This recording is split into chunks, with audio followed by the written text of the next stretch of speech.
Assalamualaikum warahmatullahi wabarakatuh. Salam dan bahagia Bapak Ibu Guru hebat.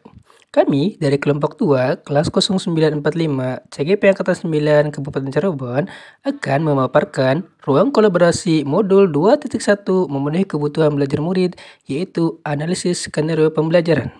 Sebelumnya, saya akan memperkenalkan yang pertama, Ibu Fasilitator 0945 yaitu Ibu Sri Sutanti Anantini.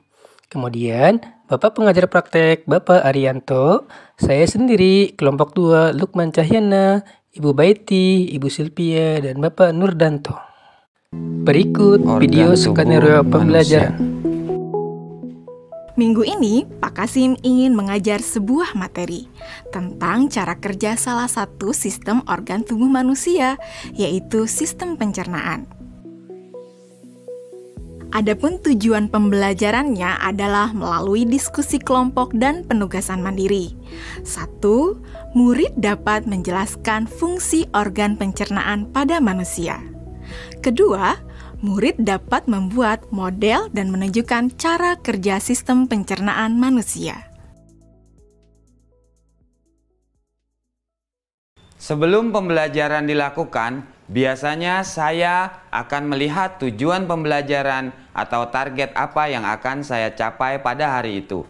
Setelah itu, saya melihat data atau informasi terkait murid-murid saya untuk menentukan strategi pembelajaran yang tepat dan penilaian yang sesuai. Saat merencanakan pembelajaran, Pak Kasim mempersiapkan beberapa sumber belajar yang menurutnya akan membantu murid-muridnya belajar sesuai dengan kebutuhannya. Sumber daya belajar yang disiapkan diantaranya adalah sebuah poster, berbagai bacaan yang memuat pembahasan tentang bagaimana organ pencernaan bekerja dari beberapa sumber. Ada yang berupa beberapa buku bacaan dengan tingkat kesulitan berbeda-beda, artikel sederhana, mengunduh sebuah video singkat yang sesuai dengan apa yang ia ingin anak-anak pahami, membuat kartu-kartu pertanyaan untuk membantu murid mengkonstruksi sendiri pemahaman mereka tentang cara kerja sistem organ pencernaan dengan menjawab pertanyaan. Sumber belajar yang beragam ini tentunya tetap sesuai dengan tujuan pembelajaran yang ingin dicapai, atau dengan kata lain mengimplementasikan diferensiasi konten.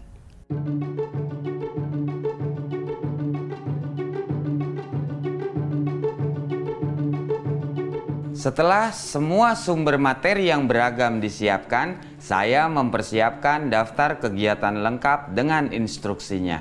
Misalnya, membaca buku atau artikel dan lain sebagainya, mengamati poster, mendiskusikannya, dan kemudian membuat ringkasan untuk menunjukkan pemahaman tentang isi poster tersebut. Menjawab kartu-kartu pertanyaan. Aktivitas-aktivitas tersebut walaupun berbeda-beda, namun semuanya bertujuan agar murid memahami cara kerja sistem pencernaan. Assalamualaikum. Bagaimana kabar kalian? Waalaikumsalam. Baik, Pak. Hari ini kita akan mempelajari tentang sistem pencernaan manusia. Saya, Pak. Di awal pembelajaran, Pak Kasim memberikan penjelasan kepada semua murid yang ada di kelasnya tentang tujuan pembelajaran dan konsep kunci yang ia ingin anak-anak kuasai. Lewat proses tanya-jawab dan contoh-contoh, Pak Kasim memastikan bahwa murid-muridnya memahami apa yang dimaksud dengan sistem. Pak Kasim meminta murid-murid bekerja dalam kelompok. Untuk penugasan kali ini, Pak Kasim telah mengelompokkan murid berdasarkan tingkat kemampuan murid membaca. Hal ini karena tugas pertama yang harus dilakukan oleh setiap kelompok adalah membaca materi bacaan terlebih dulu. Teks yang dibaca tiap kelompok sesuai dengan kemampuan membaca mereka. Selama proses murid melakukan kegiatan, saya mengobservasi dan memantau pemahaman murid-murid. Saya mendatangi tiap kelompok mengajukan pertanyaan, dan memberi pertanyaan lanjutan kepada murid-murid yang memerlukan bantuan atau perlu diberikan tantangan lebih. Saya juga membuat catatan-catatan penilaian selama proses ini. Setiap jawaban murid, pertanyaan murid, saya perhatikan dan menggunakan informasi ini untuk menyesuaikan tingkat bantuan yang akan saya berikan pada murid atau berdiferensiasi proses. Sistem pencernaan adalah serangkaian jaringan organ yang bekerja untuk mencerna makanan. Organ pencernaan antara lain meliputi mulut, kerongkongan, lambung, usus kecil, usus besar, rektum, anus.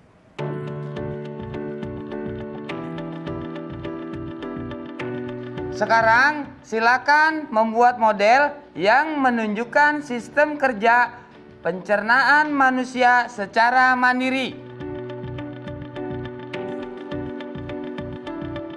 Selama proses murid-murid membuat model sistem pencernaan, Pak Kasim berkeliling melihat pekerjaan murid untuk mengetahui sejauh mana pemahaman murid.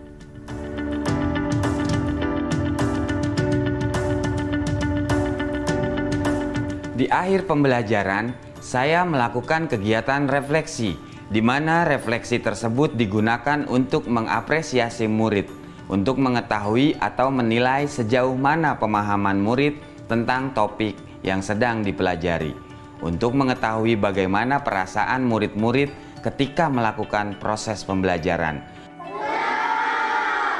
Agdas, Senang, Pak. Arjuna, Senang, Pak.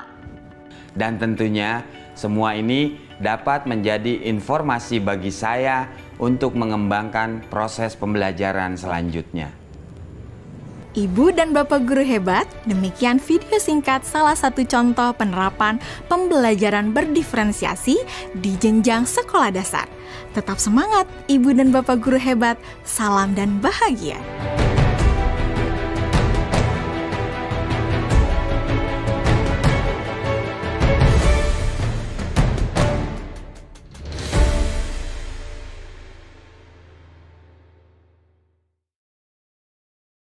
Setelah melihat video tadi, kelompok kami mendapatkan pertanyaan pemantik, yaitu yang pertama, apakah kebutuhan murid yang berusaha dipenuhi oleh guru tersebut?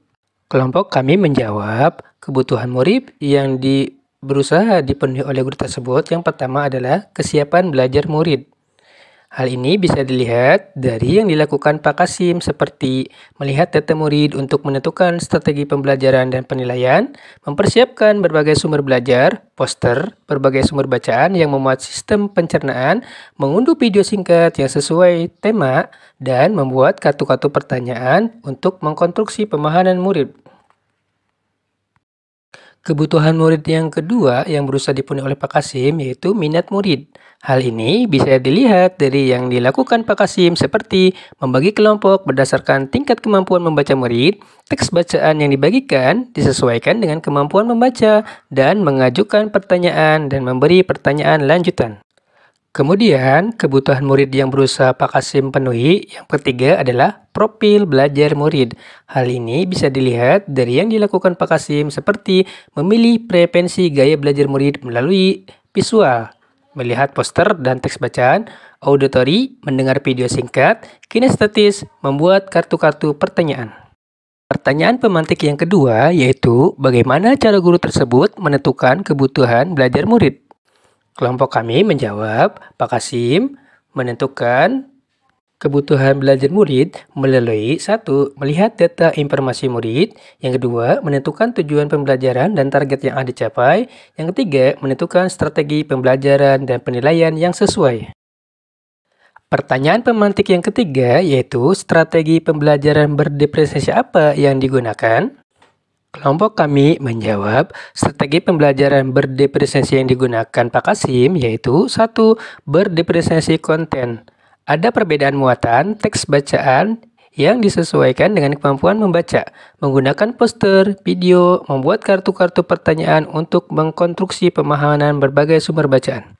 Yang kedua, berdiferensiasi proses, yaitu mengajukan pertanyaan dan memberi pertanyaan lanjutan. Yang ketiga, berdiferensiasi produk. Murid secara mandiri membuat model cara kerja sistem pencernaan pada manusia. Pertanyaan pemantik keempat yaitu bagaimana guru tersebut melakukan penilaian. Kelompok kami menjawab, Pak Kasim melakukan penilaian assessment for learning, yaitu penilaian yang dilakukan selama berlangsungnya proses pembelajaran. Hal ini dapat dilihat dari yang Pak Kasim lakukan seperti melakukan observasi dan pemantauan pemahaman murid-murid, mengajukan pertanyaan dan pertanyaan lanjutan kepada murid yang memerlukan bantuan. Umpan balik diskusi. Pertanyaan pertama, media apa yang digunakan guru jika ada anak yang belum lancar membaca? Kelompok kami menjawab, dalam kasus Pak Kasim, siswa yang belum lancar membaca, Pak Kasim menggunakan poster dan video. Jika sarana sekolah kurang memadai, guru bisa menggunakan metode teman sebaya, di mana yang belum lancar disatukan dengan yang sudah lancar membaca. Pertanyaan yang kedua, bagaimana cara Pak Kasim melakukan penilaian pada saat memenuhi kebutuhan murid pada profil belajar murid tentang visual, auditori, dan kinestetik? Kelompok kami menjawab dengan cara melakukan observasi dan pemantauan pemahaman murid melalui checking list. Refleksi dari kegiatan ini yaitu seorang guru harus memperhatikan kebutuhan murid sebelum melakukan pembelajaran.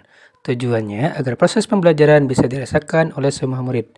Selain itu pula, seorang guru harus mempunyai strategi pembelajaran yang berdiferensiasi. Hal ini dilakukan untuk memenuhi kebutuhan belajar murid yang berbeda-beda. Dan yang tidak kalah penting, seorang guru harus mempersiapkan cara penilaian yang akan dilakukan dalam pembelajaran tersebut. Sekian pemaparan dari kelompok kami. Terima kasih atas perhatiannya. Wassalamualaikum warahmatullahi wabarakatuh.